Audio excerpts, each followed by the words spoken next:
Muy buenos días, bienvenidos un día más a Negocios Televisión cuando son las 12 de la mañana, las 11 en Canarias.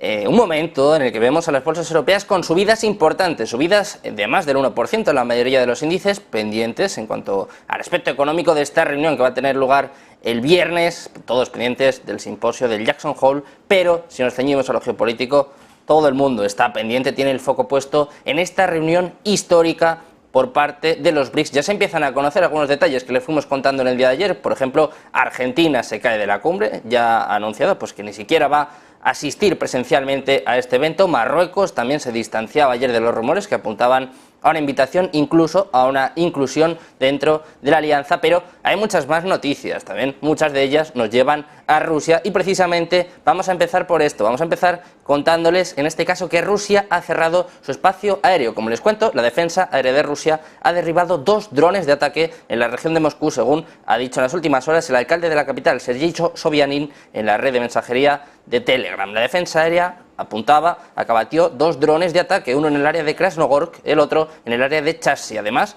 ha añadido que los servicios de emergencia se habían desplazado a esos lugares. Los aeropuertos internacionales de Domodedovo, Sheremetyevo y Vnukovo de Moscú fueron cerrados para las llegadas y las salidas, según ha anunciado también, según apuntaba la agencia pública rusa TASS, que después también anunció la reapertura de los 2 primeros. Se cree que los 2 drones fueron derribados en las afueras de Moscú, lo que ha obligado a cerrar todo el espacio aéreo ruso sobre la capital solo unas horas después de un ataque ucraniano similar. Este ataque a la capital rusa precisamente además ocurre después de una serie de detecciones de drones en las últimas horas, por ejemplo, el que tuvo lugar este mismo domingo 20 de agosto. Rusia ha asegurado que ha desactivado un ataque de drones ucraniano contra Moscú y su región, el segundo en 2 días, en un momento en el que además está aumentando este tipo de agresiones en territorio ruso. El tráfico aéreo en los aeropuertos internacionales, como les decía, de Vnukovo y Domodedovo, fue temporalmente restringido por la noche, según ha informado la agencia rusa de transportes Rosaviazia. Además, también más tarde volvió a la normalidad. En otras regiones de Rusia también se han registrado incursiones de drones durante la noche, precisamente en un momento en el que, como les comentamos ayer, Zelensky sigue confiando en que Rusia va a perder la guerra, también un momento en el que Ucrania está recibiendo donaciones de F-16 por parte de Dinamarca, también de Países Bajos, unas donaciones que seguramente no sean suficientes. Necesitan 128 drones para reflotar, en este caso precisamente, su flota de F-16, pero sí que empiezan a llegar las primeras donaciones, los primeros apoyos. También ya sabemos que Joe Biden firmó una orden ejecutiva. Todo esto, como vemos ahí al presidente ruso, en palabras de la propia Rusia, lo único que va a hacer va a ser intensificar esta guerra y sobre todo dilatar aún más este conflicto. Hablando en este caso de citas importantes, tenemos que hablar, como les decíamos, de esta cumbre de los BRICS. Estábamos todos deseosos, esperando que llegase, y comienza ya, comienzan apenas unas horas. Ya han llegado los principales líderes. Hemos visto a Xi Jinping, el presidente chino, llegar al país sudafricano, llegar a Johannesburgo hace apenas unas horas. También ha llegado ya Luis Ignacio da Silva, el presidente brasileño. Narendra Modi, el primer ministro de India, también está a punto de llegar. Por parte de Rusia ya saben que va a asistir, en este caso, Sergei Lavrov.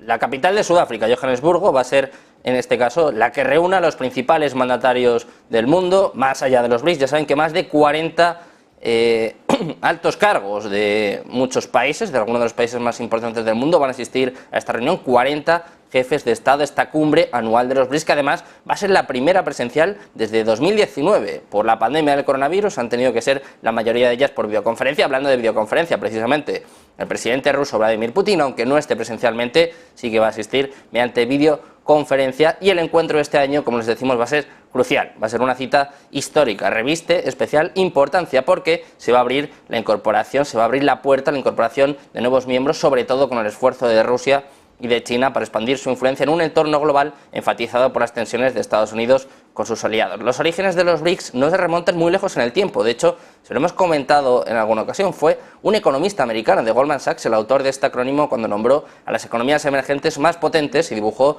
un panorama futuro en el que esas economías unidas se podrían convertir en la fuerza económica global del futuro. Desde luego que no estaba muy desencaminado, solo ellas ahora mismo representan el 42% de la población mundial y además se llevan una buena tajada del Producto Interno Bruto global y del comercio internacional.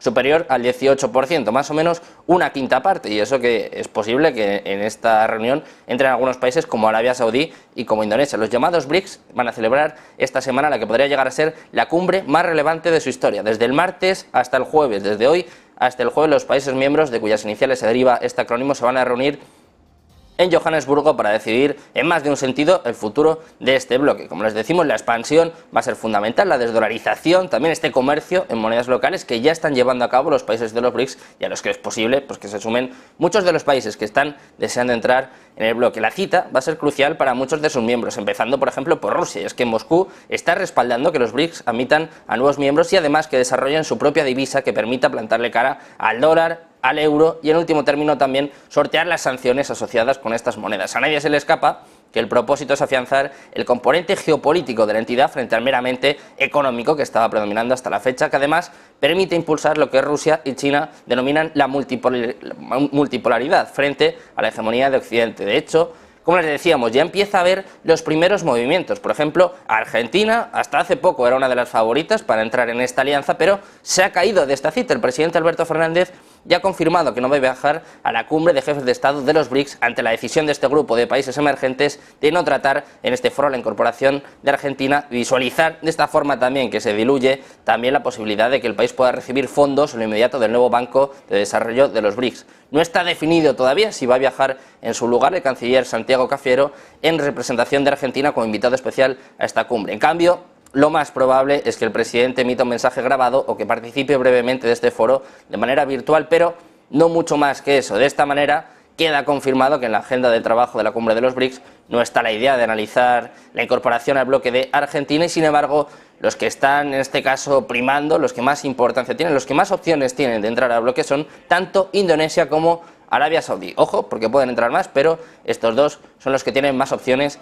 en estos momentos. Es un varapalo, desde luego, para Argentina, y es que se diluye la idea de que el nuevo Banco de Desarrollo de los BRICS pueda otorgar un préstamo en lo inmediato a Argentina, como por ejemplo en su momento habló el que ahora mismo es el ministro de Economía y candidato presidencial Sergio Massa cuando viajó a China y además se entrevistó con Dilma Rousseff, con la titular de ese Banco de los BRICS. Más allá de Argentina, Marruecos también confirmó en el de ayer, más bien desmintió los rumores que apuntaban a que iba a asistir a esta cumbre y que además tenía planeado ingresar en el bloque de los BRICS. Ayer lo desmentía categóricamente y bueno, pues empezamos a ver los primeros movimientos, las primeras noticias acerca de esta cumbre. Y hablando de noticias, vamos a terminar con una que concierne a Estados Unidos, sobre todo a los ciudadanos estadounidenses que estén en estos momentos en Bielorrusia. Es que la administración Biden instó en el día de ayer a los ciudadanos estadounidenses en Bielorrusia a abandonar el país de inmediato y advirtió contra el hecho de viajar allí en un comunicado publicado en el día de ayer. La advertencia de viaje actualizada se produce después de que los países limítrofes de Lituania, Letonia y Polonia intensificaran la seguridad a lo largo de la frontera por las preocupaciones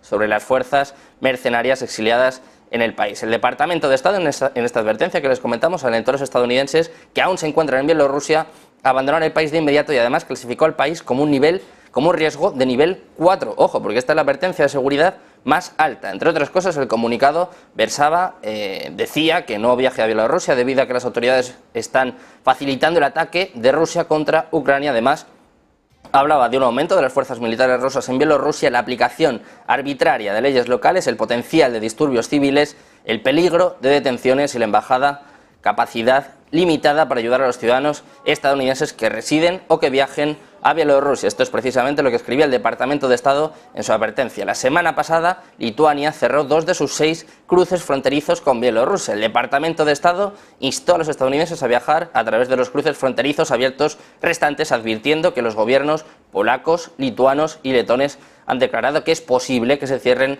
aún más cruces fronterizos con Bielorrusia. De hecho, Polonia tiene en estos momentos abierto un cruce fronterizo restante con Bielorrusia, mientras que Letonia tiene 2 cruces abiertos. Tanto Polonia como Letonia han aumentado las tropas en sus fronteras con Bielorrusia. También, en este caso, en este comunicado, estaban acusando a Lukashenko, al presidente bielorruso, de armar a los inmigrantes de países del Medio Oriente, llevándolos a Bielorrusia y enviándolos al otro lado de las fronteras. Crecen las tensiones en Estados Unidos, en este caso también relacionado con la guerra entre Rusia y Ucrania. Como ven, muchas cuestiones que conciernen a Rusia, conciernen sobre todo a esta reunión clave de los BRICS, que les vamos a ir contando con todo lujo de detalles durante el día de hoy. Todo esto y mucho más aquí en Negocios Televisión. No se vayan, quédense, enseguida volvemos con todas las últimas horas, con el mejor análisis aquí en Negocios Televisión. Les esperamos.